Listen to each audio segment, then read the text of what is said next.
Welcome, one and all, throughout time and space, on this new episode of Weebs on the Weekends. This is the podcast where we break down the anime news highlights of the week and give a retrospective look on an anime that premiered 10 years ago. For today's episode, we will be closing out the year 2011 with our annual Top 10 compilation comparison, where we listen to the other's top 10 lists, tell them why he's wrong, and bicker amongst ourselves on why our favorite should make the coveted official Weebs watch list for the year 2011. My name is Sam Martinez. I'm a part-time Weeb, full-time automail mechanic, and with me as always is my co-host Jay Johnson, a part-time Weeb, full-time English language sensei. Now Jay, before we get to the thick of things and duke it out on who's right and what should be on the Weebs watch list for this year, are there anything that you would like to talk about, say the animes that we've covered this year, or some of the things that happened on in your life as a teacher up to this point, or some of the animes that we haven't covered? What's been going on? Oh, wow, that's a lot. So, yes. So today was actually volleyball competition day with my upper grade students. So I was actually being a referee for a little bit of this day before we sat down, and man, my high Q knowledge came in handy because I was actually surprised, like putting, like your anime knowledge that you gain through into real life experience with such like mind blowing experience. I was like, oh my gosh, I know what that setup is. I know what these positions are. I know how to referee, because for some reason, like now that I think about Haikyuu, it's like they actually pay a lot of attention to all the hand movements and movements that the referees do, because it's like so accurate to how the game of volleyball is played. And I was like, oh, I have this flag and I know all the hand signs for like an out of bounds ball, or when they touch the net. And like, I was like so hype in my own head, even though I wasn't trying to show it in front of my students. I was trying to be like the cool sensei they know me to be, but I was kind of freaking out in my head, like, oh my gosh, Hinata would do this in this moment. And then I saw one of my students do it, and I freaked out laughing. He did the thing! Yeah, and I didn't want to play partial sides, but it was really hype watching my students like be like pro, athletes, because like some of them do have passions to go abroad and like study at universities just to be like actually athletes in volleyball. And I was like, oh, you got the makings of greatness, kid. But other than that, I can talk about a little bit of the anime of 2011 that we xipped out on.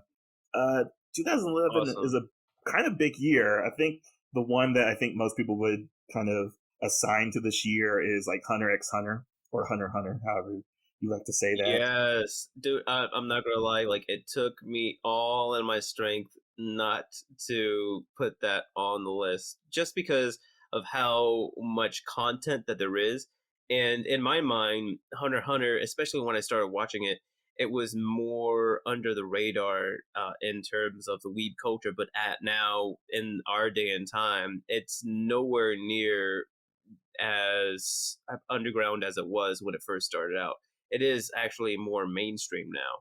So that's why I was trying to tell myself, like, and justifying not talking about it on this list this year, because I know that one thing with the podcast that we try to do is we try to focus on anime that has sort of flown under the radar to see, if they deserve that treatment or if they deserve that rewatch. Exactly. And like, especially with Hunter x Hunter, it's kind of one of those titular animes that, everyone knows now, but back in the day, like you said, was very under the radar. It's kind of, it kind of is kind of still the same, like somewhat underappreciated, because, we're in this generation that grew up with like Dragon Ball Z and Naruto and One Piece, but like Hunter x Hunter is like the new age, like gap shonen that no one really gives enough credit to, because like you can jump from Dragon Ball Z to Hunter x Hunter to what we're seeing now in the shonen scene of like Black Clover and My Hero Academia. But yeah, Hunter x Hunter was kind of setting down like a good trend of like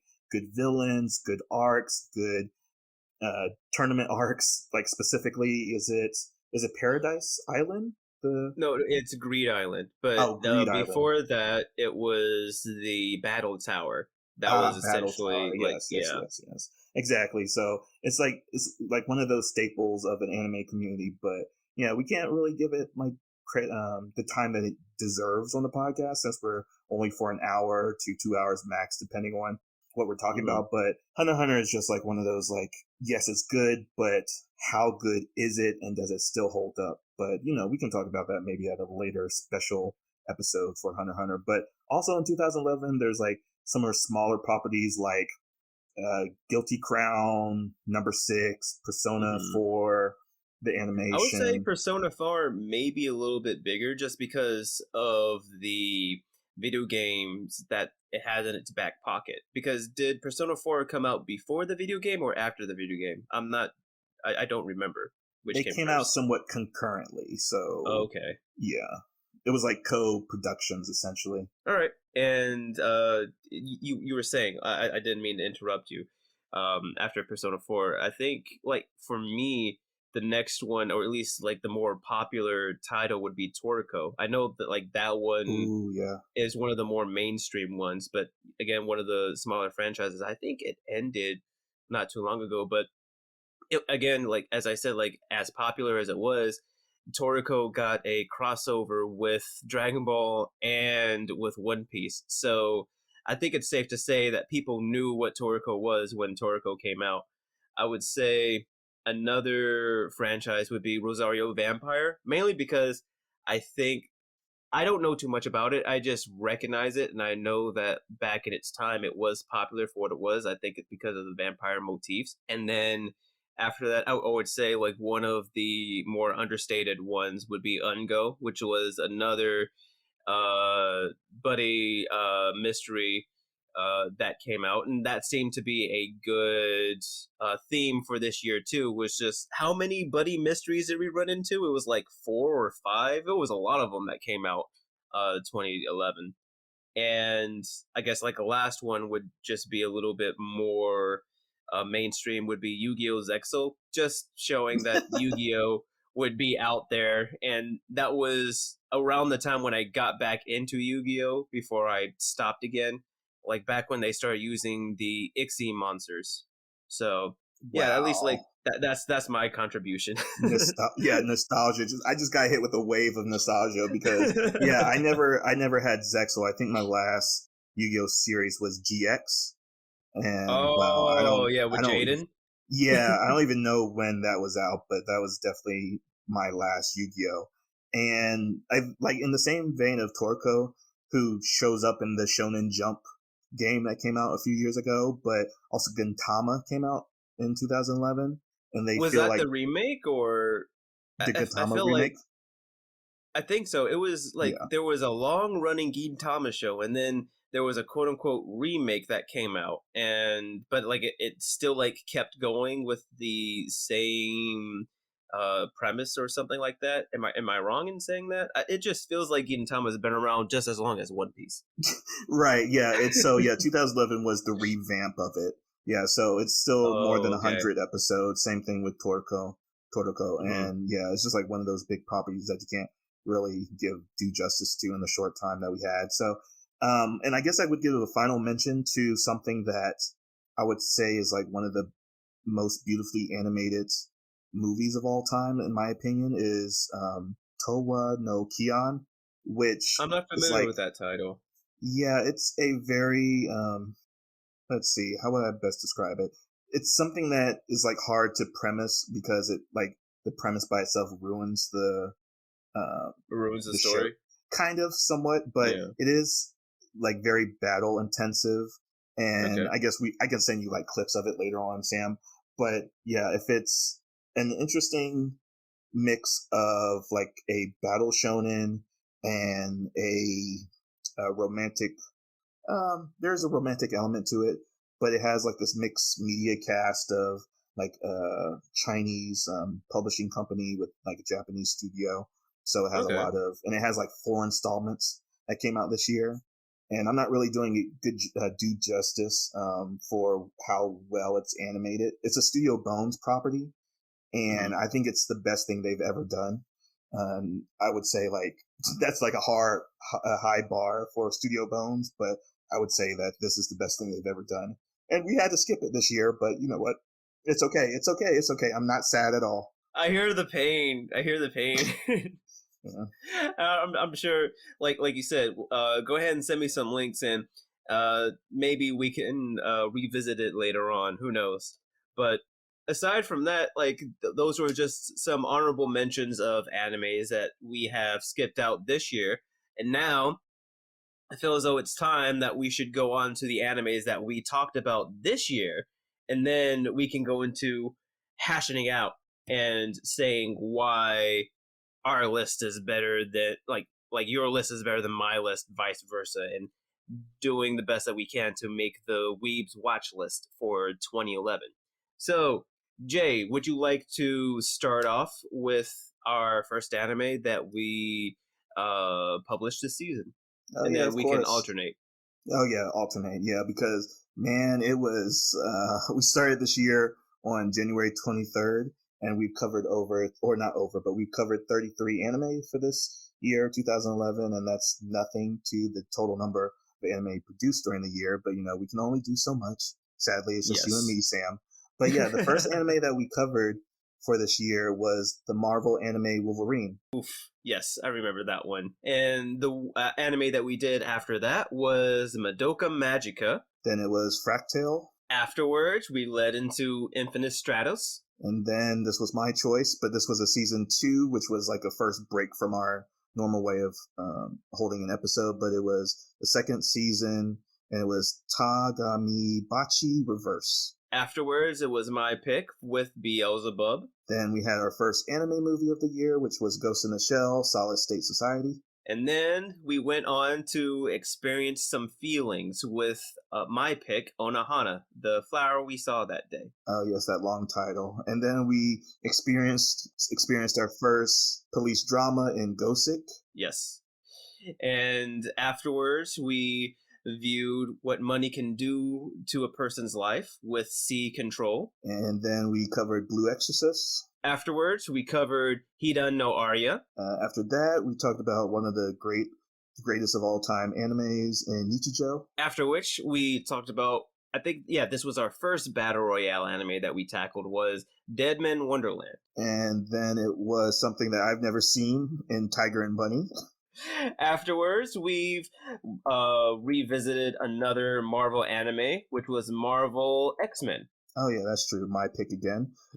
And our second anime movie was From Up on Poppy Hill, which was a very underrated Studio Ghibli movie. Afterwards, we visited Nura, Rise of the Yokai Clan. After that was Yoru Yori, which is a very misleading anime.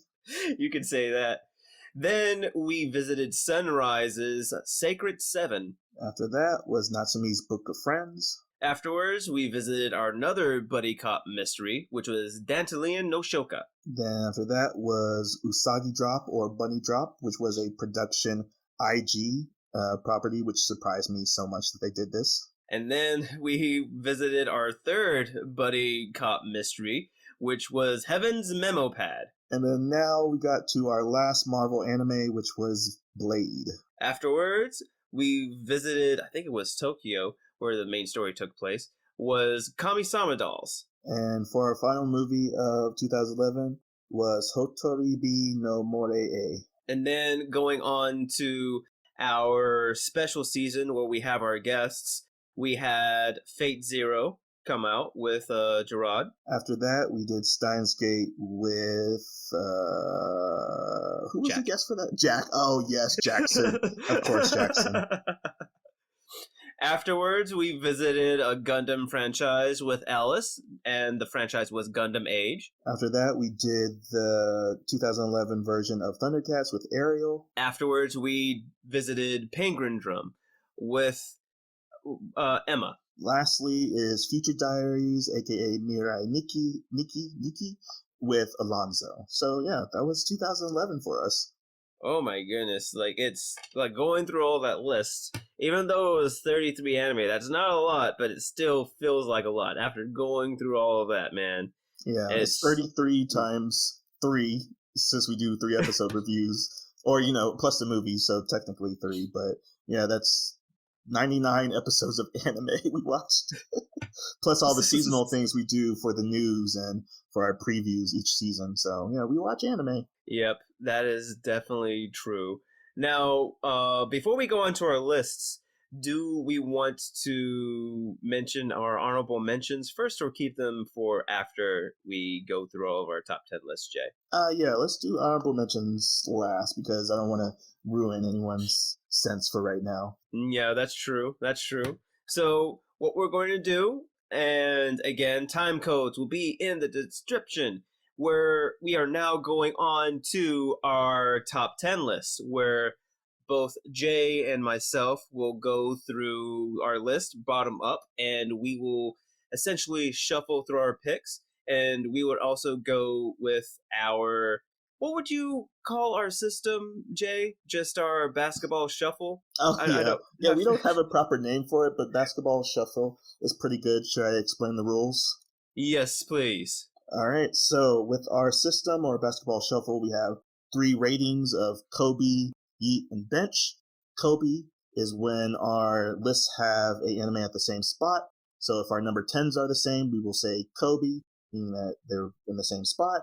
Bench, meaning that one of the animes is not on the other person's list. And Yeet, meaning that the anime is higher on someone else's list. So with us two, we go from our lower moons, which is 6 through 10, to our upper moons, which is 1 through 5. So Sam, do you want to start us off? Yes, we will go ahead and start off. And my number 10 is Dantalian no Shoka. All right, that is definitely a Yeet for me. Oh, snap. Okay.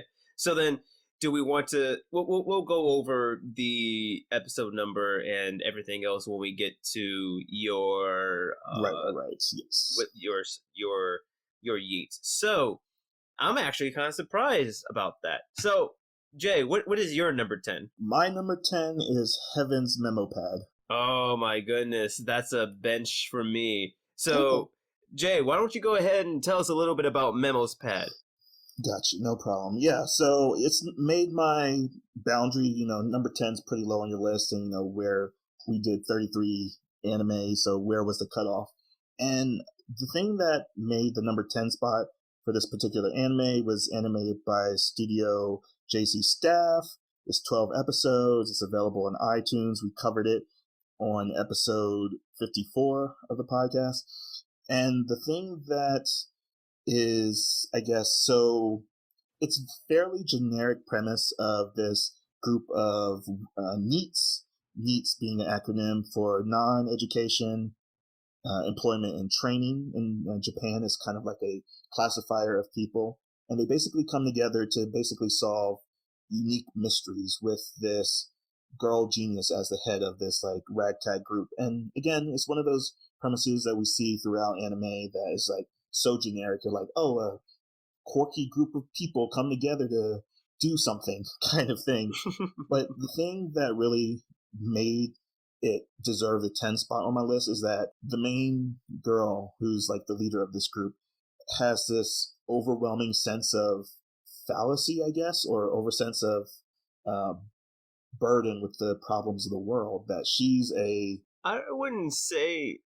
I guess I would say like her sense of responsibility has become her fallacy, to no, where that's it what I can mean. become a burden. Okay, that's Yeah, what you that's what meant. I mean. Okay, Yeah. okay. Yeah, that she is a hikikomori, meaning that she's a shut-in, and that she has this high-level intelligence that she's taken on as somewhat of a personal responsibility to the troubles of the world, like saying like, if I'm so smart, why can't I solve all these problems? And she's just like a 12-year-old girl or however old she is, but she's, prepubescent and this genius level of intelligence. But she's like, I feel responsible for the woes of the world. And that's such an endearing character trait for like such this quirky, again, band of characters. Like one's a playboy, one's a brawler, one's a gun enthusiast who's, Japan and their gun laws and like their whole history with weaponization is like, how would you be Japanese and love guns? But, he wants to be in the education of, proper gun policy and legislation in the country. And that's what makes him somewhat of a need. But anyways, yeah, there's so many subtle things about the series, like how the group works together, the mysteries they're solving. They're like very isolated incidents. Like it's 12 episodes, but each 2 episodes is basically the case that they're working on. So like the one episode is a setup, and the second episode is like the solution to the mystery. So everything is in the show is done solidly. It's just fairly generic, and that's why it made my 10 spot. Okay. And when we get on to our your yeet for Dantalian, I can explain why Dantalian sort of kicked Heaven's Memo Pad off of my list, because for those reasons that you said, in terms of how the characters worked with one another and the endearing trait of the main character, along with the male protagonist, it was very, very strong in its running in my list. But as I said, once we get more into Dantalian, you'll be able to see why Heaven's Memo Pad was not on my list. So now we'll go on to our number 9s, and Jay, we'll start out with you. All right, so my number 9 is Thundercats. Oh, that is a yeet for me. All right, sweet. So Sam, what's your number 9? My number 9 is Kami-sama Dolls. All right, that's a bench for me. Oh, snap. Okay. It'll be our no, this will be our second bench actually. So again, I'll just go into Kami-sama Dolls a little bit. We published this as our episode 56. It first aired in July 6, 2011. This franchise can be seen on Crunchyroll, High Dive, Amazon, iTunes, and at the Microsoft Store. And essentially, we follow this kid who is in college, and he is, I want to say it is in Tokyo. He moved to Tokyo for college. He's trying to become his own person, and he realizes some of the problems from his village that he left start to follow him, mainly with his sister, who is essentially psychically controlling this wooden doll that has godlike powers. And he's essentially thrown back into the drama that came with those powers, and he's trying to essentially sift out whether or not or what he has to do to move forward, because we see that he was in his sister's position in the past, and there was a big accident that happened, and obviously it made him leave the village. But as he's interacting with his sister, we see that he essentially misses that lifestyle. And so we get to see him sort of grow and wrestle with his decisions, as well as being a mentor for his sister. And a lot of the reasons why Kami-sama Dolls is on high on my list as it is largely due to his little sister's character and how everybody works or interacts with her. Because, and this is one thing that I said in the episode, was that she was a very unique character to me, because she's quiet and she's reserved, yet she is confident, and she doesn't back down from her own decisions. Like that's where her confidence is. Like she chooses to do something and she goes out and does it. And yet she has this sort of meek, timid characteristic when it comes to people that she doesn't know. But she has strong feelings and she has strong opinions. So if she comes across somebody that she doesn't like, she'll act shy around you, but she'll sort of subtly let you know that she doesn't really like you. But it's done in a comedic way. I just really love how they do that, and I also like how they tackle the brothers' growth concerns and trying to move forward. So, Jay, why did Kami-sama Dolls not make your list? I mean, I agree with everything you just said about its positives, and I even spoke very highly in the episode that we talked about. It's just that along the lines of the anime that are higher up on my list, Kami-sama Dolls is just a little on the side of forgettable for me. Oh, and okay. It's nothing really stuck out in my mind too much that will make me remember it after 2011 or this year, 2021. And I don't really have, like, all of my top 10s are ones that I want to revisit again, or I did watch all my top 10s through their entire runs to make sure I had a good understanding of the series as a whole. So Okay. Kami-sama Dolls never got me to come back to it to watch it past the 3 episodes that we do initially for it. So just that. Okay, no, that's fair. And I try to do something similar in going back and watching all of the shows in its entirety. Kami-sama Dolls and Dantalian weren't the ones I was able to do, but I feel as though what I've seen in Kami-sama Dolls, with the way that the story does go, the story does seem a little bit basic in the sense of they show other people that have dolls as well, and it seems as though like they muddle, not necessarily muddle up, but like it doesn't seem as though the story is as thought out in terms of the interpersonal relationships, or the relationships in between different villages that have different quote unquote gods or god dolls that are fighting each other.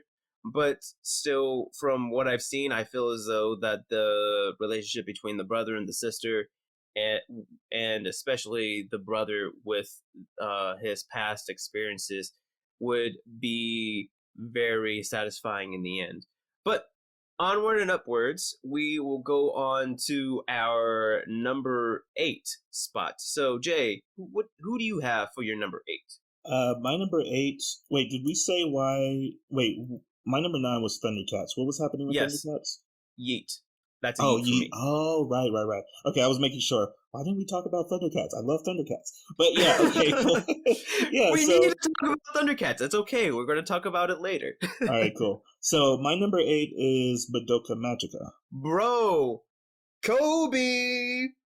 Oh, really? Oh, okay. Yes. All right, cool. Nice. So Motoko is on the same spot, but since you brought it up, you can go ahead and you can talk about it a little bit, and I'll interject. yeah, Kobe's are so rare, but yeah, it is a thing that this is a production by Studio Shaft. It is 12 episodes. Is available basically everywhere, but majorly you can find it on Crunchyroll and Netflix. And this is a series that kind of just stands out as what anime was in 2011. So, like, if you say Mm-hmm.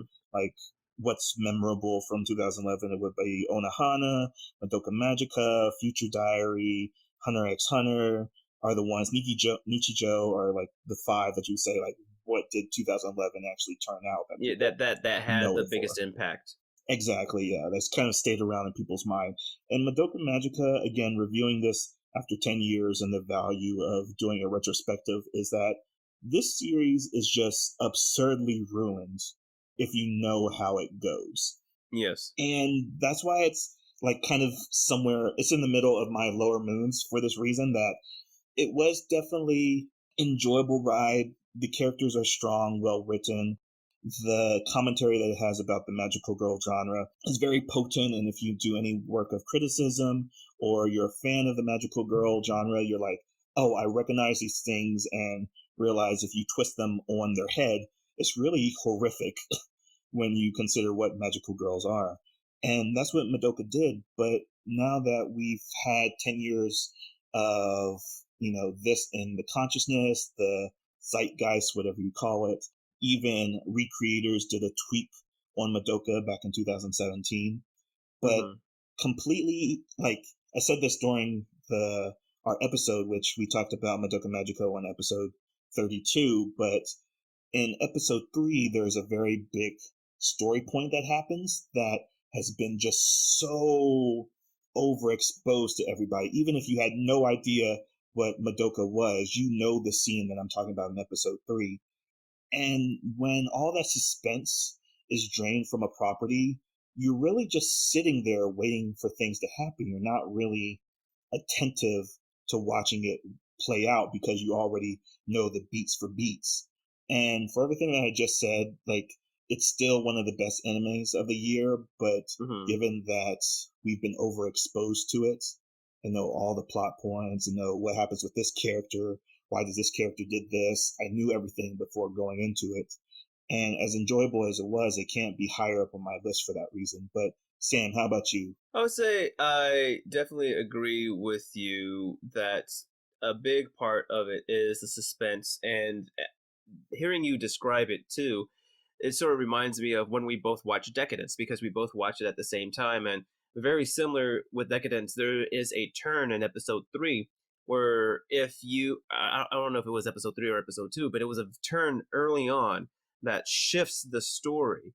And if you tell somebody before that, before they go in and see it, you're essentially just like watching it rather than having it be a second viewing for you, where you can sort of see it being led up to that turn and you can have that second appreciation. But I would say it's in the middle of My Lower Moons, mainly a little bit because of what you said, because of the turn. Like, if you didn't know the turn before you watch it, like, you have to watch this going in blind, and you have to be mean to yourself or to your peers that you want to introduce this to, for them to get the full effect and to really understand what they're trying to tell you. That way, when they go back and they have that second rewatch, they can understand sort of like what happens in Inception, or in any other great work that needs a second viewing. But I would also say that because of that is what hinders it as well, because it limits it, where, you know, that twist and that turn, very much like you said, where, like, if you know it's going in, you're essentially just waiting for story beats to happen, not necessarily seeing how the characters grow and experience things. And even though the characters are written well for themselves, like, they are still dealing with the magical girl genre and having to deal with the confines of that. So it's hard to really watch it outside of that, even though you mentioned some other works was able to take story cues from that. They were able to implement that in, say, recreators, and throw them into other stories. But it's still, because you're dealing with the tropes of the magical girl genre, it's hard to expand on the outside of that. And I don't remember if you had given the chance to talk a little bit about, like, our episodes, but if we did, it will be a happy reminder for our listeners that we did Madoka Magica as our 32nd episode, and it first aired on January 7th, 2011. And Madoka Magica can be watched on Netflix, Funimation, HBO Max, and on Hulu. So, yeah, is there anything else that you would like to say about Madoka before we continue moving? No, we can jump to your number 7. All right. So, my number 7 is Dead Man Wonderland. Ouch. Oh my gosh, that is such a bench. Oh man, Jay, what was okay, so that was a bench for you. I'll talk a little bit about Dead Man before we go on to your number 7, if that's okay. So essentially, Dead Man Wonderland was our episode 44, and it was aired on April 17th, 2011. Dead Man can be watched on Funimation and on Apple TV. And I would have to say, for me, it was between Dead Man and Mirai Nikki, because those were the two battle royale anime. And I really much preferred the character arc for the main protagonist in Dead Man Wonderland as opposed to Mirai Nikki. Mainly because the character in Dead Man, he was more of he was more active in his own story. He was, even though he was thrown into a situation that he had no control in, he still gathered himself up and he pushed a way forward, he, disregarding the rules or what they may be and the consequences if he were to fail in finding out the true person that put him in the situation that he was in. That, and the way that it was a different view of the judicial system and how one could see a a people group that is susceptible to private entities like prisoners. So it was just a very interesting concept, and seeing somebody being thrown into that mix and being active in their own story was very appealing to me. So that's why Deadman was my number 7. Now, Jay, what was your number 7? It's the Future Diary. Sorry. Why? Why do I feel so? Like, as I was going through my description, I was like, "Damn it, his is probably Future Diary." Yeah, So, which is awesome. But yeah, so we both have. Yeah, I was going to say that we were maybe more of a Kobe for this one, but you picked the one. You picked the I Battle picked the Royale. opposite. Right, exactly. So I picked Mirai Nikki, or the Future Diary, for somewhat of the feel that it's a story built on the idea that your protagonist is not always the main character. And the main character being Yuna, and Oh Yuki yeah, being your yeah. protagonist, Hmm. yeah. And it's kind of just weird. Again, this was an episode 64, which we had with Alonzo, which was his pick, which, he mentioned in the episode that he couldn't even finish it on revisiting it, where I finished it, the 26 episodes, and again, it's available on Hulu, Funimation, it's by Studio Asread. And this is one of those staples again of 2011. And the thing that really sells me on this Battle Royale is that you hate Yuki. It's justified. No, it drives No, okay. a very interesting dynamic between, the story and the viewer, because you grow attached to everybody except for Yuki. And you're like, I don't want Yuki to win, but this crazy pink haired girl is just such a monster at killing people that you're just rooting against them the whole time. And that's something that we rarely see in media, that you're rooting for the antagonist. Essentially, you don't want Yeah. the main character and protagonist to win.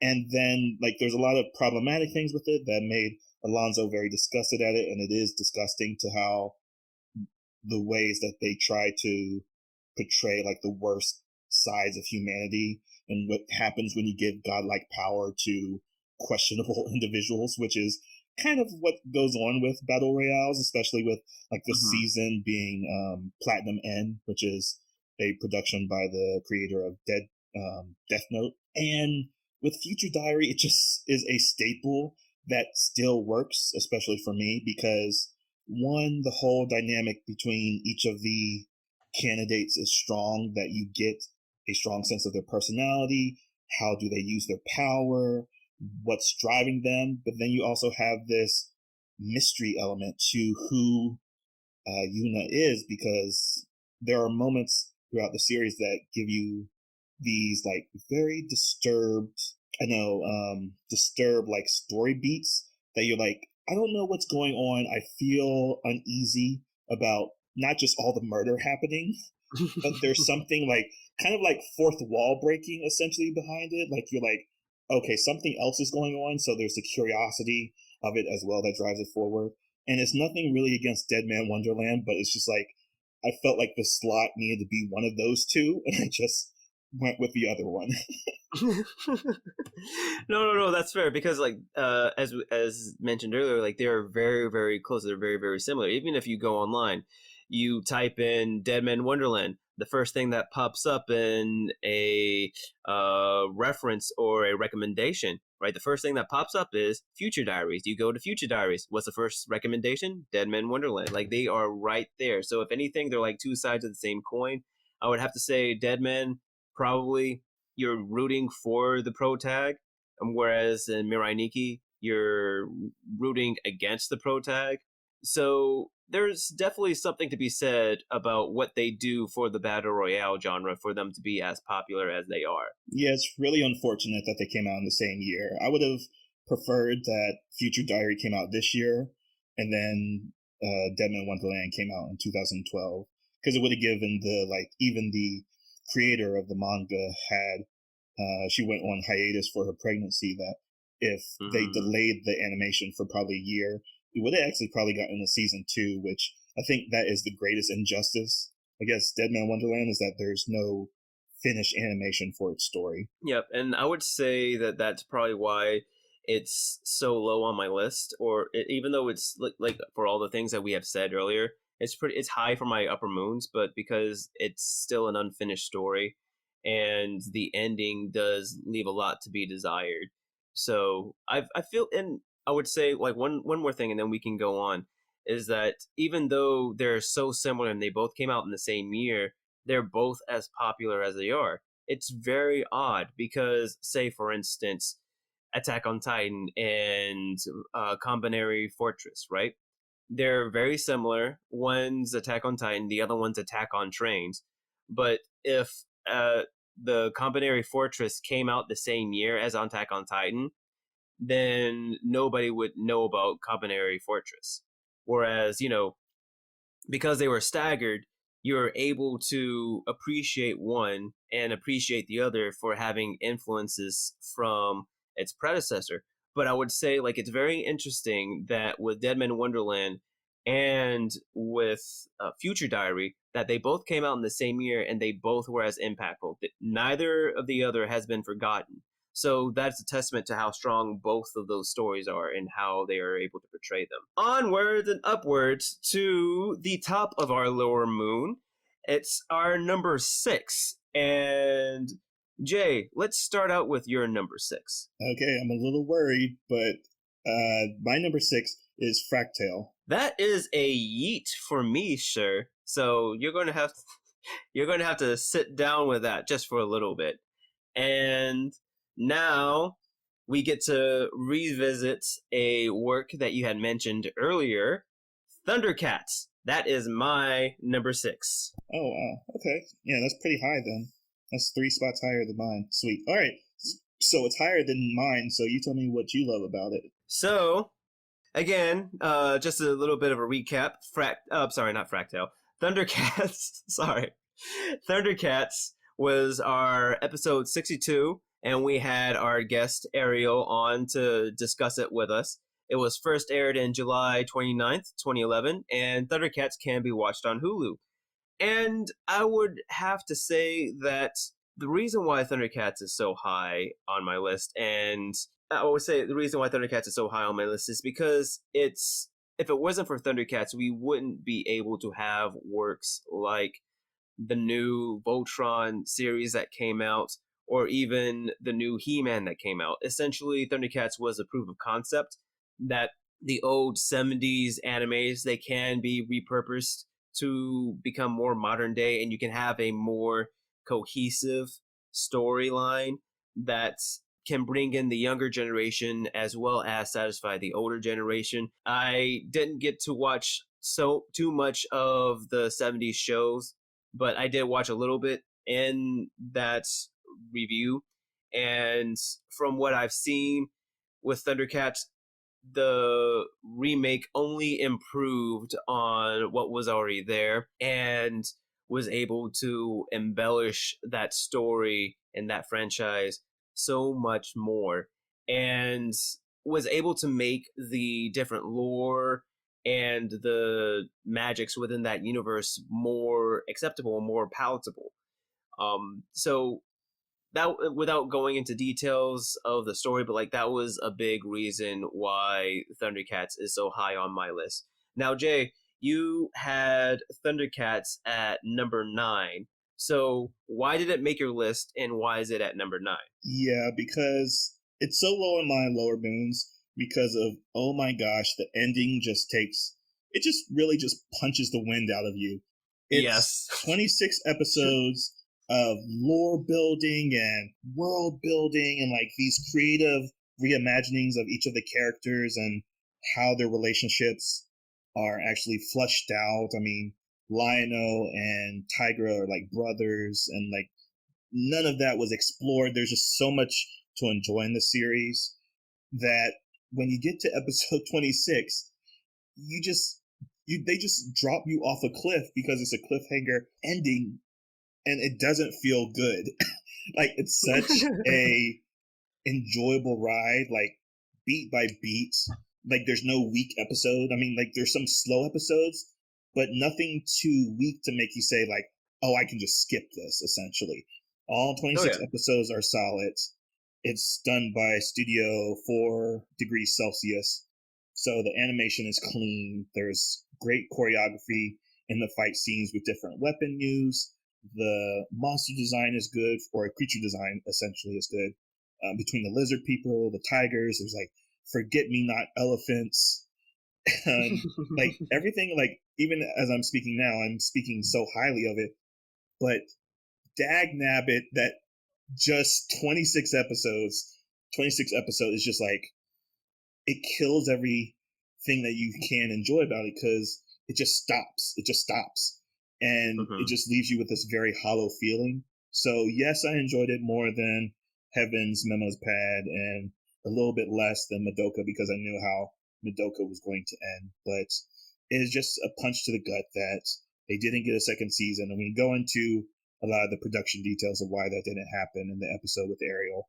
But yeah, man, it's just a sad anime for just leaving us hanging like that. Well, who knows? Maybe Thundercats 2011 will get lucky like how X-Men 97 got lucky and basically got renewed 30 years later for a second, not a second season, but like a tertiary season, picking up where they left off in the same art style. So maybe we can like get a petition together and hopefully our episodes count with the 2011 Thundercats can boost it to where we can make dreams come true.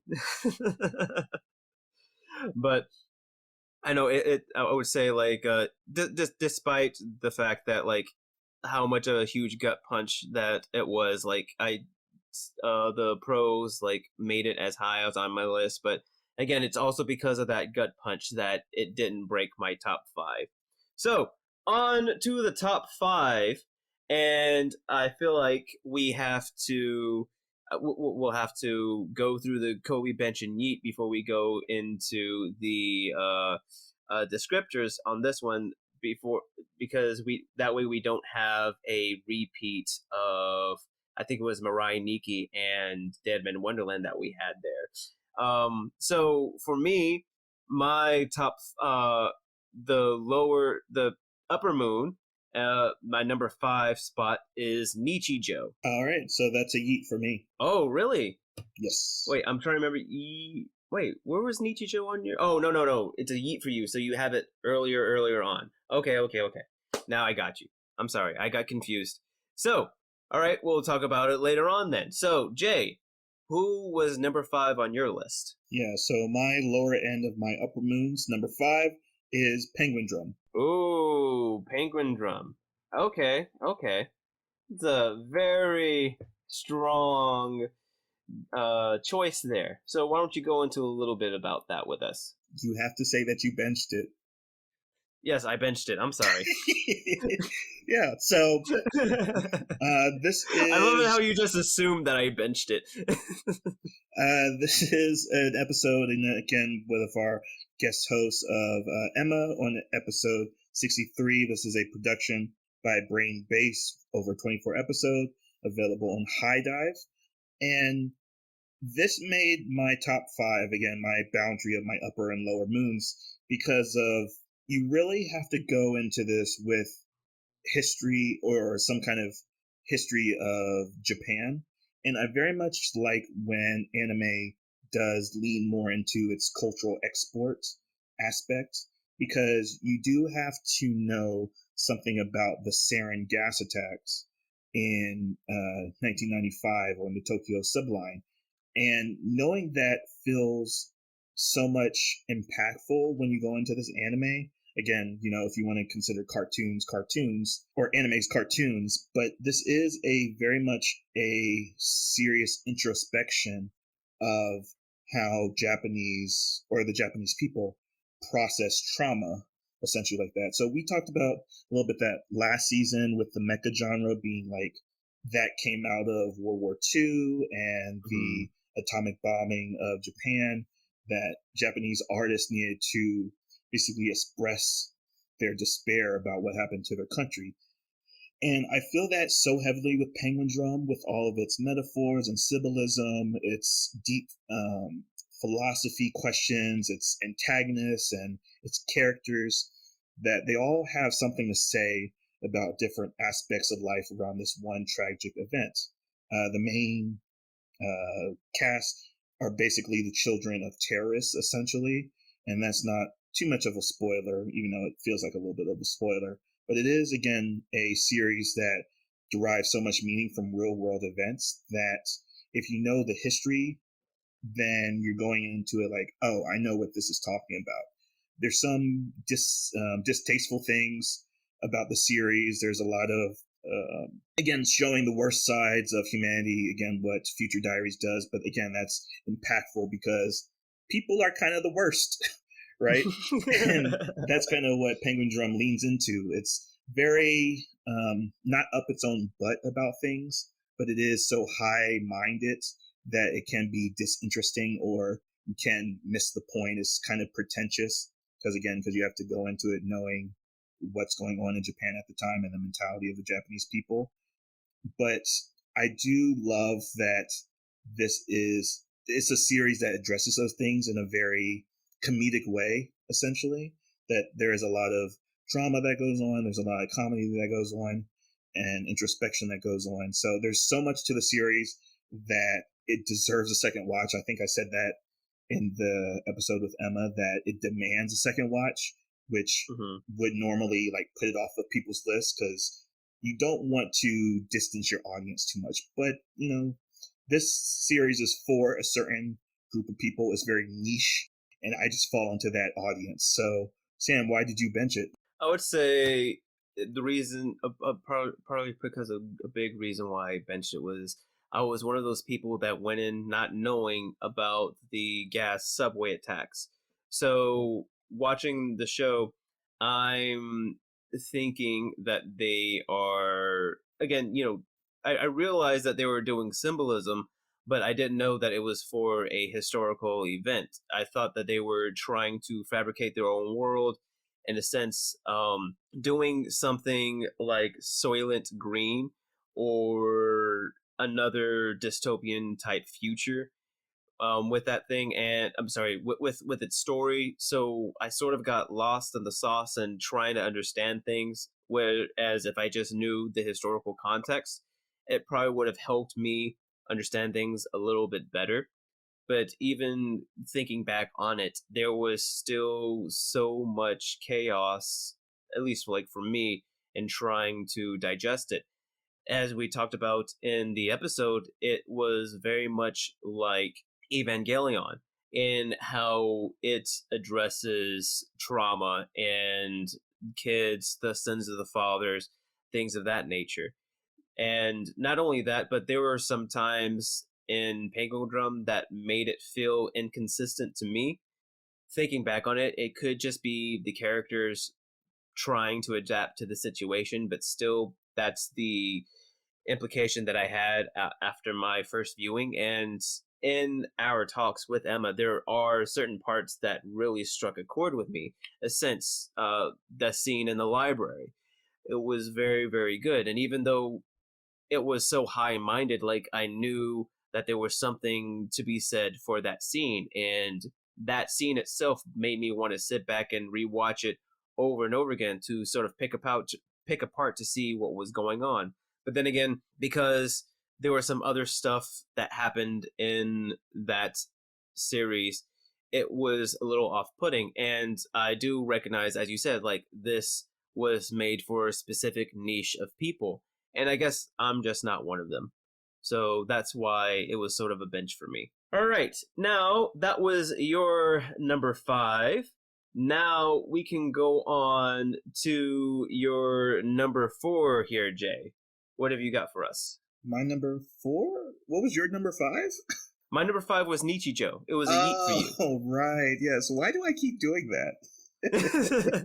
Okay, that's cool. All right. So my number 4 is we're back to a yeet from earlier. So my number 4 is the Mystic Archives of Dantaleon. Snap. Okay. So you go ahead and you give us your explanation why it broke your top 5. Yeah, so it's in my upper moons for several reasons, but this is a production done by Studio Gynax, which is like, okay, wow, Studio Gynax, good for you. It's 12 episodes. It's available on Funimation, and we talked about it in episode 52. And this series is, again, a long line of buddy cops that we talked about, where it came out in 2011. And this is the one that impressed me the most.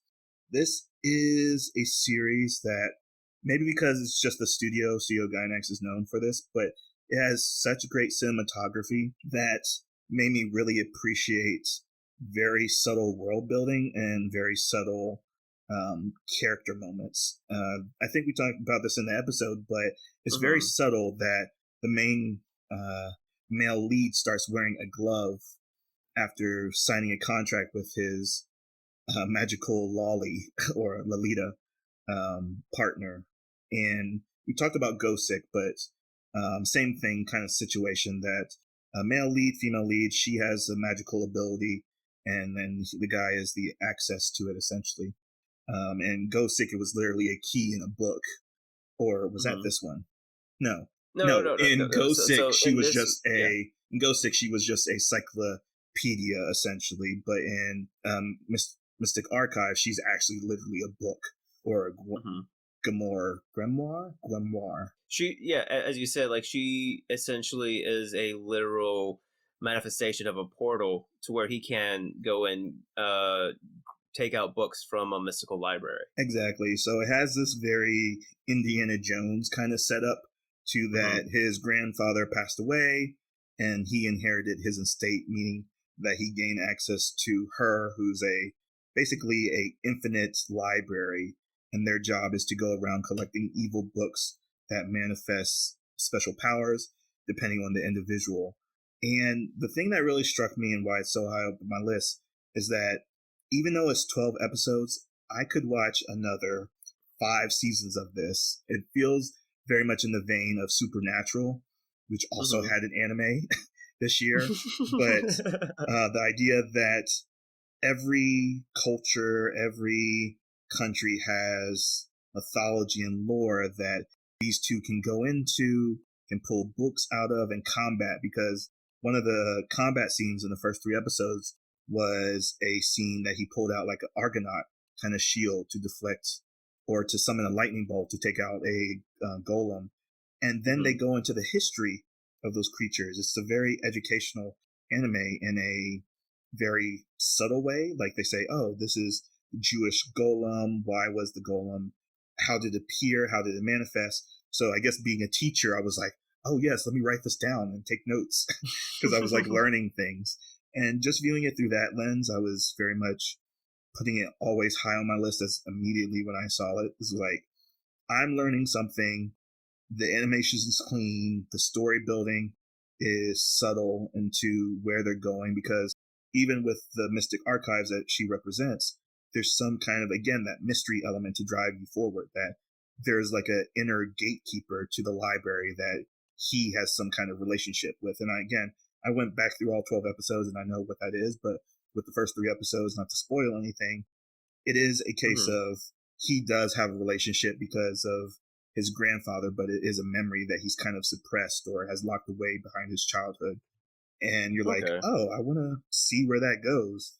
And again, like, how spiritual is this world? And we talked about the supernatural versus the super realism of certain series, but this one is solid for those reasons. But why is it so low on your list, or why did it serve as your lowest moon to break off from the other anime I would that we say reviewed? because it would I put it at my number 10 where you're having some ammo pad. It just broke it because again it was a lot of buddy cop mystery stuff that was going on, and we both talk about in that episode that Dantalian was definitely the strongest out of all the other buddy cops, just because of the interactions with the 2 characters.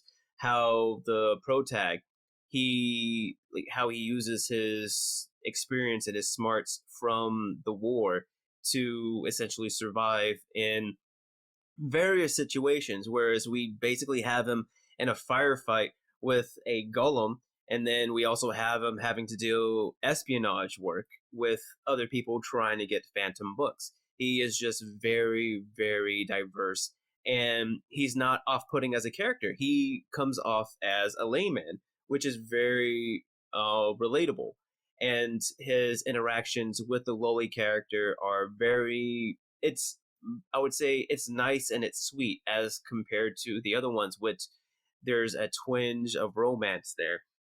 Whereas this one, it's sort of like a sibling relationship that's sort of going on. I would say, like with this one, I intended to finish the whole season to so that I can see whether or not this deserved a higher spot up on my list. I wasn't able to do so. However, I got to the point where we are introduced to another character that's in his that's in a similar situation as the main protagonist, but he rides the motorcycle. I think you may know him. And even though like that interaction, those two characters, it's a different take on it, but it sort of gave me the taste in my mouth as like, oh, like I feel like I sort of know where this is going. It gave me a sort of, it gave me a familial feel, but not in a good way. It's like I feel as though like after them showing up, I felt like the end of the story wasn't going to be as satisfying as I once thought it was. However, since you went in and finished the story, and you said like you're ready for more, like it gives me hope. So I feel like I need to go back and continue finishing it, finishing the series, and I think that I would have a better taste for it than once I got to that point. Like I feel like if I had kept going instead of stopping right there, then I probably would have had it. We probably would have gotten another Kobe, to be honest, Jay. But that's essentially where I'm at with Dantalian. With Dantalian being your number 4, we can go on to my number 4 and talk about your number 6, which is Fractale. And just to give a bit of a recap for the listeners, Fractale was our episode 33.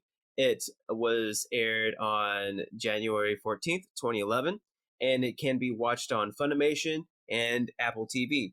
Now, with Fractale, the reason why it was so high up on my list is because essentially, and I think I had mentioned this in the episode too, it's like after the first 3 episodes, I couldn't stop. I had to keep going and finish the entire season just because of how interesting that it was for me. And in this show, we essentially are following this kid that lives in a world that essentially is living in a metaverse, a quote unquote metaverse slash Second Life type feel where essentially you interact with other people through a VR or augmented reality type situation. And we get to see how society is sort of shaped in a way to where they're so hyper focused and hyper dependent on technology that it's flipped around and it's sort of viewed as a religion. And we get to see this one character's interaction with this one girl whose existence pretty much threatens that whole system. And we get to see them go on through their entire escapades. And I feel like it does very well in addressing the issues that would come from that type of society, and the way that they resolve the story at the end was very satisfying for me. Now, Jay, why was it on your number 6 spot?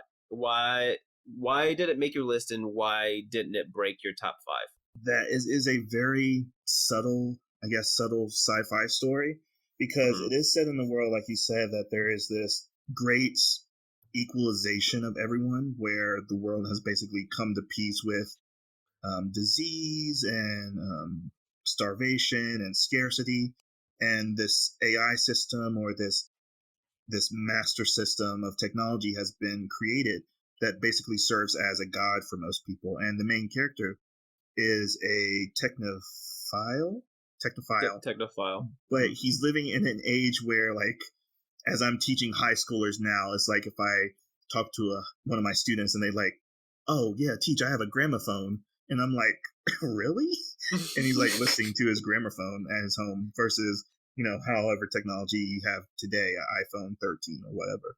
But he is like a technophile, and in the way of making it interesting to live in such an advanced society, but still long for something in the past. Because again, it has this subtle commentary about what does technology do? Why do we have things of communications? And if we have far exceeded the need of each other, then what's the point of communicating anymore? You see it in the first episode, specifically with his parents, because his parents only see him through their virtual AIs. So it's not so dystopian like the WALL-E world, WALL-E, the Pixar WALL-E world, but it's also not as dystopian as the Ready Player One universe either. It's literally that technology advanced so far that everything was fixed. And that's such a weird place to take a story, because usually that's never the case. The story is that there's always a dystopia, but this is a utopia. And this kid gets pulled into a story trying to protect a girl that would undermine that peace, essentially. So you're already put on this level of unease, like, should I care about these people? Like, this is a world so fulfilled on itself that there's nothing wrong with it, but then the story slowly unravels. You're like, oh, with every form of peace, there's always some kind of sacrifices being made.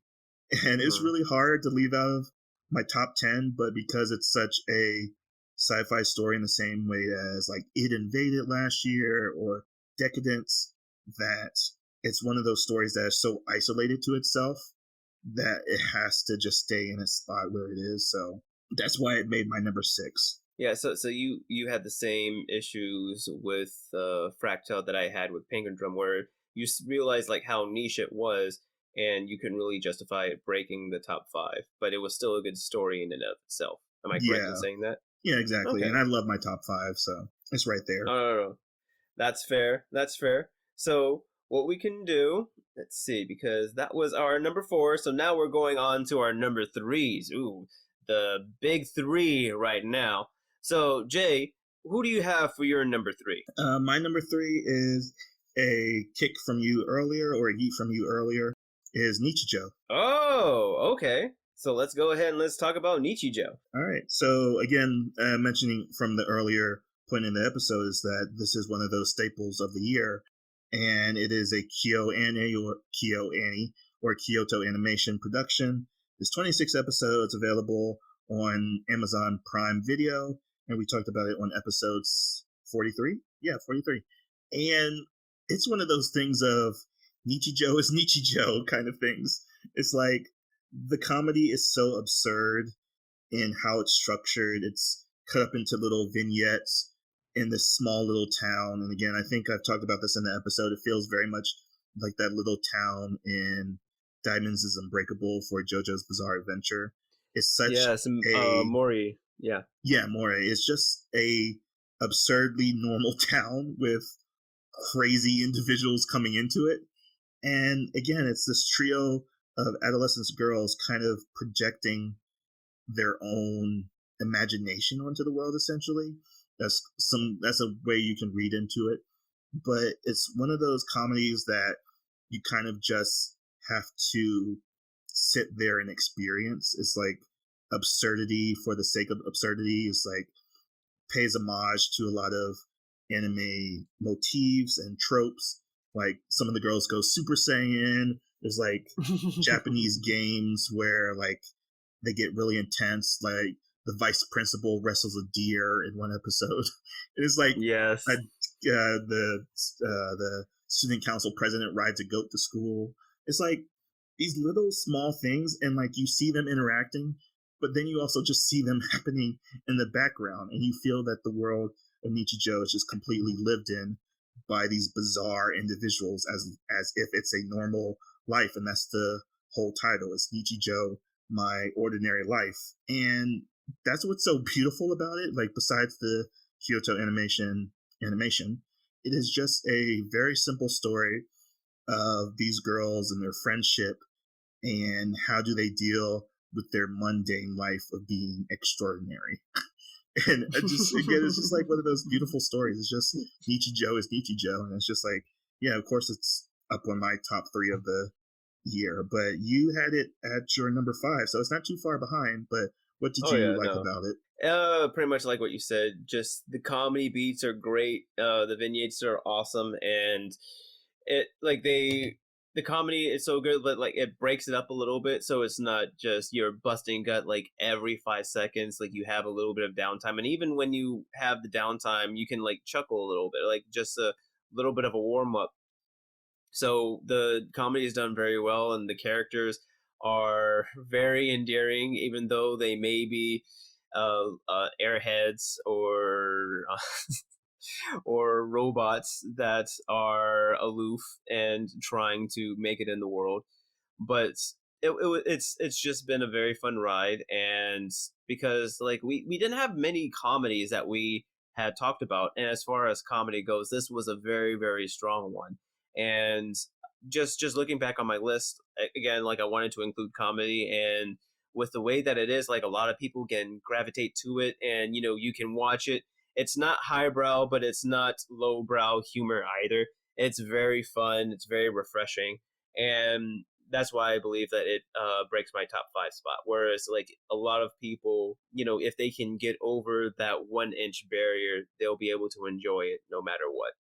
So that's why Nichijou was in my spot right there. But and I appreciate your thoughts on it too. So for my number 3, we'll have to get a little feely. I have Anohana, the flower we saw that day. Oh no, that's a bitch. That was a bench for you? Really? Mm-hmm. Oh my goodness.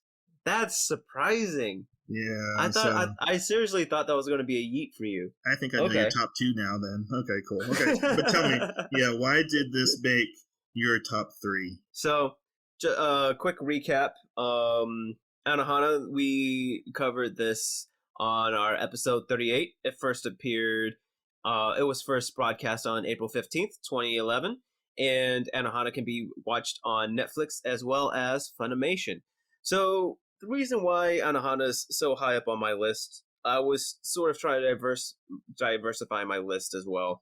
And this was, I guess it is kind of slice of life, but like it was more of like the drama type thing. So I wanted to see, like put a drama on here. I think like moving forward, I at least want to again try to diversify my list, trying to have like one comedy, one drama on here. And honestly, the story with the drama with Anohana, it's just well done in the sense of it's about these kids who are trying to get over the trauma of losing a lost loved one, and essentially reconnecting and trying to help each other heal from it, because without realizing that they needed to heal from it. And it's a different take on how to deal with the loss of a loved one. It's done fairly well, very warm-hearted, and even though there were some things about it, like if you think about it, like that weren't realistic, like usually with a group of friends, not even that, but I think that there was studies showing, like if a married couple, if they end up losing a child due to a traumatic event or something like that, they often end up splitting up because they can't live with each other just because of the memory of that child. But just taking like that same concept and putting it to their situation and making it more real world, honestly, it probably wouldn't happen in the sense of, these friends coming together and trying to move past their pain. But it's a very wonderful idea, and it was very interesting seeing how that plays out. Now, Jay, why did Onohana not even make your list? Yeah, that's rough. People are going to hate me. But it is a thing of fulfilling the same function that Madoka Magica had for its spot on my number 8. So again, it was a competition between those two in my head, where Onohana is a story that is completely ruined if you know the ending. And again, it is a process. Again, it's a thing that you just mentioned. It's just seeing teenagers process grief and actually getting over, the 5 stages of losing someone. And that when you're a child and parents can kind of forget that children can actually go through grief, I guess. And that's something you feel very hard in what they do with the animation style. Like you see it in a couple of scenes when they flash back to their childhood. It's so brightly colored, and you see the lighting in a certain way, and then you go back to present day and it's all dark and harsh. I mentioned this during the episode. I went to a full breakdown of like each scenes or a couple of scenes that really push that forward. But it is a thing that when you reveal how Onohana's ending plays out, again, it's like waiting for things to happen. And it's like more of a powerful gut punch than what happens with Thundercats, because Onohana is 12 episodes, I believe. Yeah, it's just 12. Yeah, so you're not sitting through like 26, so you don't feel so much of your time wasted, but that emotional beat is somewhat damaged or lessened because you're like, oh, I know this is how it was going to turn out. And even though you can find some enjoyment of seeing these kids get over their grief, it's still something that takes, your not your breath away, but it does take away the impact of the revelation that happens at the end of Onohana. And I think that revelation is what the series builds up to. And if it's not building towards anything, then it's like, why did I bother, essentially? Because it's such a beautiful story, but it's also a story that depends that you not know its ending. And Madoka isn't ruined if you know its ending or its twists and turns, but Onohana is. So that's why I had to stay off my list. Okay, that's fair. And to the point that you said, because I was told about, because essentially in Onohana you realize, again, just talking about like these kids, they had a loss, and you learn about their specific situation regarding that loss. And I remember before watching this, like, I was spoiled to how a child was exposed to the loss. However, I didn't know which child that particular experience belonged to. So very much like what you were saying, like I was essentially waiting, seeing it's like, okay, which child is the one that had this loss? Is it that one? Is it that one? Is it that one? Like I'm just basically just waiting. And like after, seeing them go through that moment, it's like, okay, cool. Now I'm there. Whereas I feel like if I had not known going in, I would have enjoyed it a lot more. So I really do see where you're going from, and I can understand why it didn't make your list. Onwards to the top 2, right? So, Jay, who is your number 2? Okay, so now that I'm thinking about the rest of the anime that we've covered this year, I don't know your number 2, but I probably know your number 1. And my number 2 is not even on your list, but my number 2 You don't know that. Usagi Drop. You don't know that. Okay, that's a bench for me. So, tell us a little bit about Usagi Drop and why it's number 2. Sam didn't put a slice of life about a father and daughter. Oh my gosh, who would have guessed? But yes, this is a Production IG anime that I've talked about earlier, and it's 11 episodes available on Funimation and Crunchyroll, and we covered it on episode 53. And I was not expecting to be blown out of the water by an anime this year. Mm-hmm. And Usagi Drop, or Bunny Drop, was that anime that just blew me out of the water because, one, you don't expect Production IG to do something like this.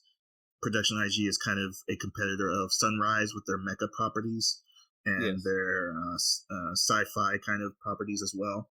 That to tackle a adoptive father or a father adoptive daughter situation where it's dealing again with something that is very culturally sensitive to Japanese people. Again, going back to why Penguin Drop was so high up on my list, is that this is a story of a family disowning a girl by virtue of her being born. And maybe because I'm 30 years old and the main character of this is 30 years old, but to have a 6-year-old essentially dropped in your lap, or to see a 6-year-old, I think she's his niece technically, because it's his grandfather's, oh, she's No, his aunt because it's yeah. his grandfather's daughter. Okay, but anyways, to take a 6-year-old girl into your life, very just on the whim of seeing her abused by your family. And that is so heartfelt for his character, like starting out right out the gate.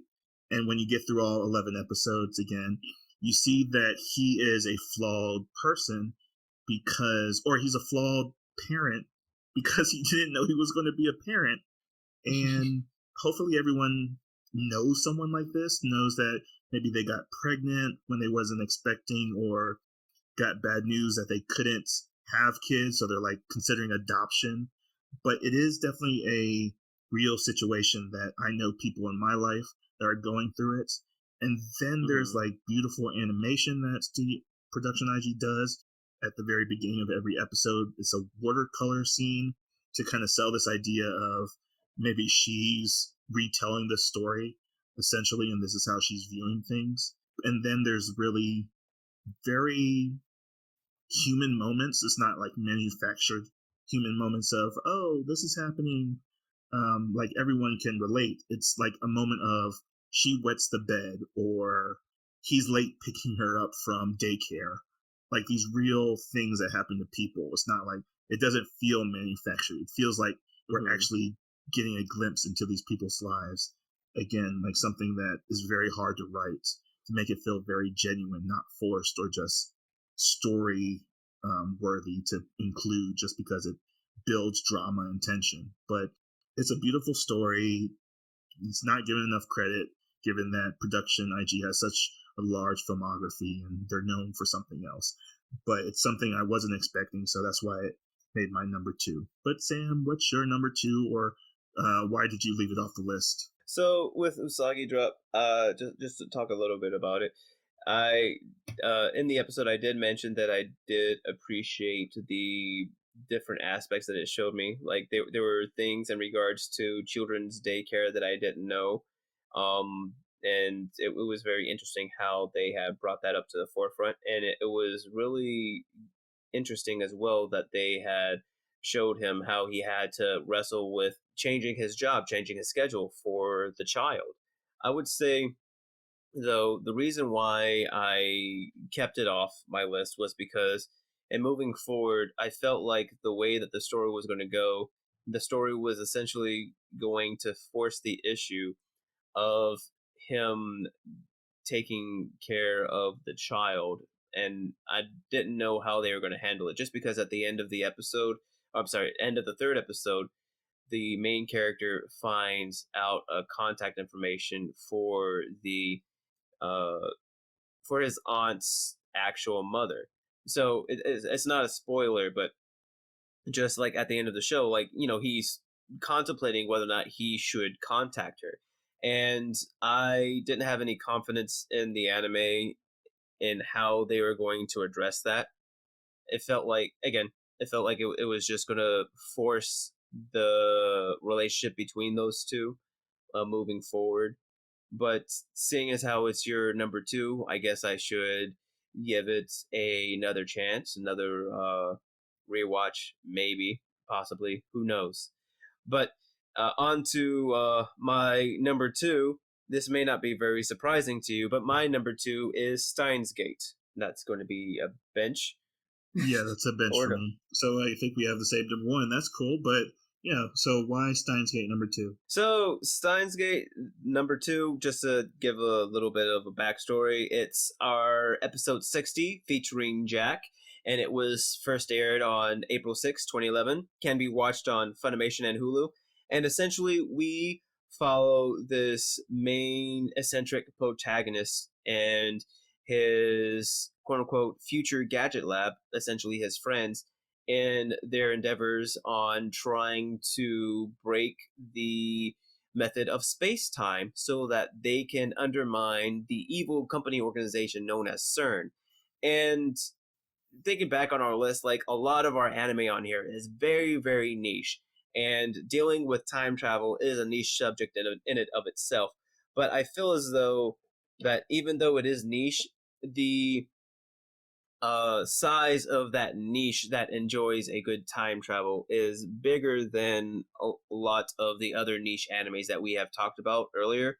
So more people will be able to enjoy it.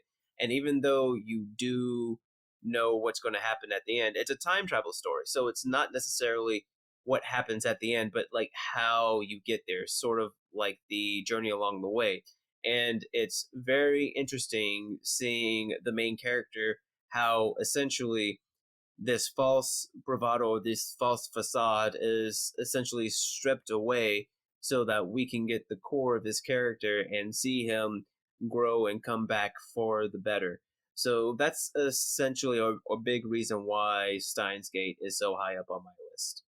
So, Jay, did you want to comment on why Steins Gate didn't make your list, or shall we move forward to our number one? Well, I mean, I had a whole thing about it in our episode about it, but just by virtue of half of the season is somewhat unwatchable to me. Yes. So I couldn't give it any pass onto my top 10, my even apologies.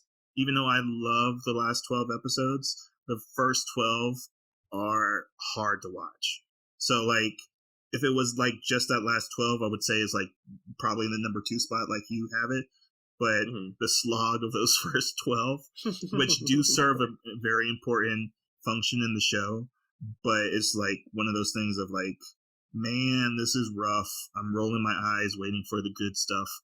But yeah, I talk way more about it in the episode. But yeah, that's why I benched it. But I think we have our same number one. So do you want to announce what our number ones are? Yes, let's go ahead and let's announce what our number ones are. Do we want to do it simultaneously? I don't think we're allowed to do that, but Okay. Don't worry about it. You say your number one first. Okay, now it feels like we don't have the same number one. Okay, well, anyways, my number one is Fate Zero. My number one is Sacred 7. No, I'm just joking. It's a yeet from me. We both had Fate Zero. All right, so this is a Studio Ufotable anime. It's 25 episodes, available on Crunchyroll, Netflix, a lot of other places. But we covered this on episode 59 with Gerard. And man, what to say about Fate Zero? Man, it's firmly the number one. Even everything I said about Usagi Drop is true. Man, Fate Zero had me wanting more. That it is a introduction to this wide world that the Fate series is. Like, if they ever tackle a Kingdom Hearts anime, I hope they handle it like they handled Fate. That they top load the exposition and then get into the meat of the action, get into what is the philosophy driving the action, because that's what Fate Zero is. It's just a conversation. And it easily had the best scene of anime this year for me, the Banquet of Kings, which I praised fully in the episode. But this is just 3 kings of different kingdoms, of methodology for ruling, of different power scales, their importance throughout history, coming together and just saying, what does it mean to be a leader, essentially? And when you're dealing in this death competition of winning the Holy Grail and granting a wish, and it's just such a small moment. And I love when powerful individuals just sit down, not to fight, but just to say our power doesn't really mean anything. Yeah, they just have a discourse. Yeah, they just have a discourse, but their motivations are kind of connected to why you want them to win or how they go about winning.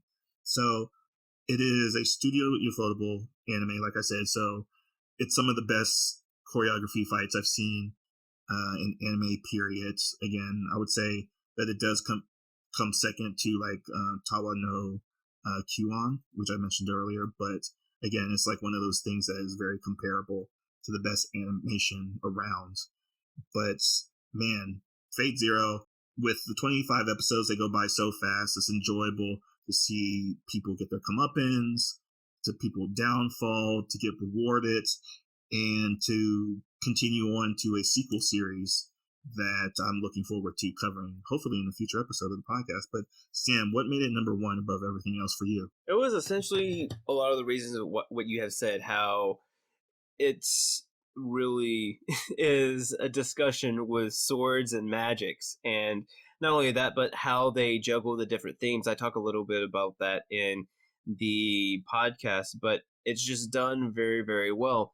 It's a very beautiful balancing act between discourse and violence. The violence is not gratuitous, and you get to see how different people reflect other people's wishes and how they take to that, whether or not they do or they don't, and how they handle years of different family lineages and ways of doing things, and as well as different characters who operate outside of that network, characters trying to show that somebody who doesn't come from a mage family can be just as influential as any mage who has quote unquote pure bloodlines. And it's just not only that, but like the way that they introduce the characters, you sort of root for, if not all of them, most of them. And because the show does a very good job of helping you understand the characters' motivations in this quest for this omnipotent wish granting device. And as you said, like, it's just done very, very tactfully well for this universe that is expansive and has so many routes, or so many roots, and so much lore. It does it all in a very digestible and concise, cohesive manner that you won't get lost in the sauce, that you can essentially start your fate journey with this show knowing essentially all that you need to moving forward. It's just done very, very well. And the beautiful works done by this production, done by the production company that did this, is, it doesn't hurt either. How pretty that all of the action sequences are, along with the other strong supports from the characters that were written. And I can't remember if you had mentioned this, but for the listeners, before they go and watch or listen to our episode with Gerard, this series can be seen on Funimation's Netflix and on Hulu. So that is our top 10 for 2021. That was, both our individual ones. And Jay, do we want to go over our top 10 ones before compiling the Weeb watch list, or go into the Weeb watch list? Yeah, let's go through our each individual top 10 real quick, just to make sure we said everything properly. All right, just a bit of a recap. Mm-hmm. So for my number 10 was Dantalian no Shoka. Oh, you can go through your whole list. Oh, through the whole list. All right, so I'll go from the bottom up. So now my number 10 was Dantalian no Shoka. Number 9 was Kami-sama Dolls. My number 8 was Madoka Magica. Number 7, Deadman Wonderland. Number 6, Thundercats. Number 5, Nichijou. Number 4, Fractal. Number 3, Anohana. Number 2, Steins Gate. And number 1, Fate Zero. All right, so my number 10 was Heaven's Memo Pad. Number 9, Thundercats. Number 8, Madoka Magica. Number 7, The Future Diary. Number 6, Fractal. Number 5, Penguin Drum. Number 4, Mystic Archives. Number 3, Nichijou. Number 2, Usagi Drop. And number 1, like Sam, Fates Zero. Awesome. Now, on to the Weeb watch list. So, as we were doing our own top 10, Jay, I have a compilation for what I think is the watch list so far. Okay, and me too. You can... Okay. So, do you want to go through yours first? Yeah, let's do the top 3 first, because I think that's something solid. Okay. So, for number 1, of course, Fate Zero. Number 2, Hmm. Onohana. Number 3, Nichijou. Oh, so you were willing to give up Usagi Drop for Onohana. Yeah. That's interesting. No, because like that's the only difference here in my top 3. Like I was willing to give up Anohana for your Usagi. Okay. So I guess like we would just have to figure out like who truly deserves that number 2 spot. Onohana. Why do you feel as though Onohana deserves that spot? Because I put Usagi at 4, so I just pushed it down into the next bracket, I guess, essentially. So I still think our top 3 picks should always get priority, but given that my particular exposure to Onohana is just that being spoiled to it ruins it, but that's not really a good reason to leave it off of the best list or the best anime of the list. That's just like, I guess, a personal gripe versus how well the story does unravel. That's fair. Okay, so then for our top 3, it would be Fate Zero, Anohana, and Nichijou. Oh, cool. All right. So now, do we just want to go by 3s, or we can go for the well? We could go by 3s. Yeah, I thought 3s was easy just because it's like basically stutter stepping between our picks. So I had it as Usagi Drop, Steins Gate, and Fractal. So what I have is, I guess because I'm trying to cheat here, what I have is Dantalian, Fractal, and Mirai Nikki. Oh, interesting. Okay. Well, I pushed Mirai Nikki versus Deadman Wonderland for later because that's both in our 7 spot. Yeah, we both had them at 7, but like I said, I was trying to cheat and have them both on the list, and not. But say yours again, because you have Fractal at number 5, right? Well, on this new list, it's number 6 because Usagi Drop is my number 2, Steins Gate is your number 2, and then Fractal is the next one we have in common highest. Okay, so you have Fractal for number 6. And I'm thinking, hold on, let me move this. And my thinking was just that Steins Gate, because only 50% of it is watchable to me, that it serves as a good barrier between the upper moons and lower moons. Yeah, like why it should be at number 5. Right, yeah. Okay. Like half of it's good. And the half of it's so good. If that's the case, I think I kind of want to have Fractal at 5 and have Steins Gate at 6. But I want Dantalian to be on our list too, because it's both on our list. It's your number 4, and it was my number 10. Yeah, I have that in the 7 spot right now. You have that in the 7 spot? Yeah. Okay, so then, I'm sorry, would you tell me what your number 4 is again? Usagi Drop, Steins Gate, and then Fractal. But you said you wanted to switch the Fractal and Steins Gate, so I'm good with that as well, since Fractal is a more subtle sci-fi story. All right, so we can have Usagi, Fractal, and then Steins Gate. Okay, Steins. All right, so now for number 7, you said that you had the Dantalian. Then the choice between, so we can talk about it, the Deadman Wonderland versus. But we have Madoka at number 8, so we don't want to keep Madoka. I mean, that was a Kobe for both of us. We don't want to keep Madoka in the number 8 spot. Well, just valuing the ones that we already have below Madoka, so it would push Madoka up. So it's not going to be as high. But anyways, yeah, so I said Dantalian, Penguin Drum, and then the battle between the Deadman Wonderland and Future Diary. Because essentially, so I can concede with Dantalian being number 7, but just to try to give preference for those that we had in common, right? Mm-hmm. It would be, so I have Madoka at number 8, and I'm sorry, it was 7, 8, 9, right? Yeah. So I have Dantalian, Madoka, and Thundercats, because Thundercats was on both of our lists. So, well, my thinking was just because your top 5 are already on the list, and Penguin Drum is my last 5, so all of our top 5s would be on the list by now. Okay, no, that's fair. So I guess, could you you said you had Dantelina at number 7, so then we could have Penguin at number 8. Correct. All right. So then I kind of want to have Thundercats at number 9. That is what I have right now. Yes. So I guess that makes Madoka our number 10. So we basically pushed off Mirai Nikki and Deadman. Correct. Unless you want to put them for the number 10 spot. Nope. I think Madoka deserves its 10 spot as the barrier. Oh my goodness, I can imagine now, like, the listeners, like, why?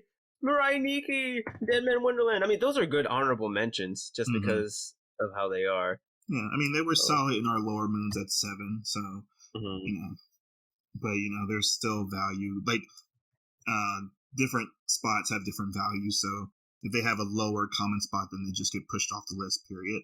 Sad fact of combining lists. At least we got 2 of our Kobe's on there still. Yeah, exactly. That's always good. All right, cool. So are you ready to go down the list? Do you want to start off with our number 10? Yes, let's go.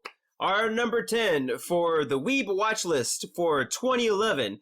Number 10 is Madoka Magica. Number 9, Thundercats. Number 8, Penguin Drum. Number 7, The Mystic Archives of Dantalion. Number 6, Steins Gate.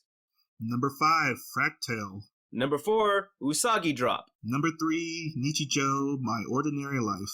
Number 2, Anohana, That Flower We Saw That Day. And the number 1 anime for 2011 for the Weebs on the Weekend podcast is Fate Zero. Awesome!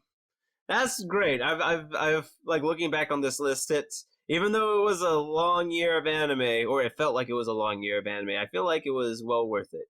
Yeah, for sure. Yeah, and 2012 is going to be a very interesting year as well. I'm looking forward to it because 2012 is actually more of the staple year. I mean, kind of 2011 has the 5 that we mentioned earlier at the beginning, but 2012 has some very strong contenders. I mean, we'll be talking about like Sword Art Online, JoJo's Bizarre Adventure, man, the list goes on and on. But yeah, I'm looking forward to 2012. But 2011's behind us now. Yep. So, our avid listeners, if you hadn't heard anything from us at all this year, at least watch these top 10 from 2011, because as your fellow weebs that you sit here on the weekends with, we feel as though these are the ones that you should watch and partake in. Now, Jay, before we go, is there anything that you have for us to say today? Since it's the end of the year, I just want to ask, Member 2011, member the premiere of Game of Thrones, member Charlie Sheen was fired from 2.5 Men, member Osama bin Laden was killed, member 2011.